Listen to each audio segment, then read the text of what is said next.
ফটিকছড়ি উপজেলার নাদিরহাটে প্রায় ২.৫ কোটি টাকার সরকারি জমি উদ্ধার।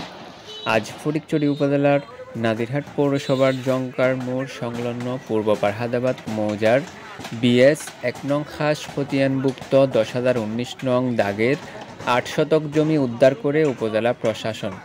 দীর্ঘদিন যাবৎ জমিটি বিভিন্ন পক্ষ অবৈধভাবে ১১টি দোকান করে বেদখল করেছিল।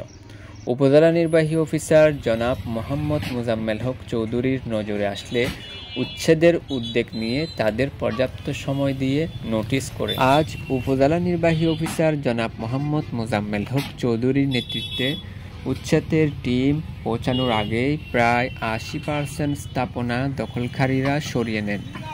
পরে অন্যান্য সামগ্রী অপসারণ করে সরকারের নিয়ন্ত্রণে নেওয়া হয়।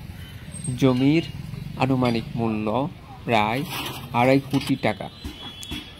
অভিযান ম্যাজিস্ট্রেট হিসেবে উপস্থিত ছিলেন জনাব মোহাম্মদ নজরুল ইসলাম, সহকারী কমিশনার ভূমি, ফটিকছড়ি, চট্টগ্রাম।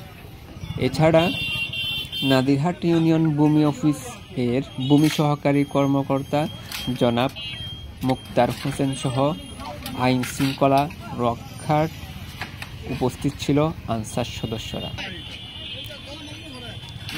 এবং ফটিকছড়ি উপজেলা নির্বাহী কর্মকর্তারা জানিয়েছেন, সরকারি সম্পত্তি উদ্ধারের অভিযান অব্যাহত থাকবে।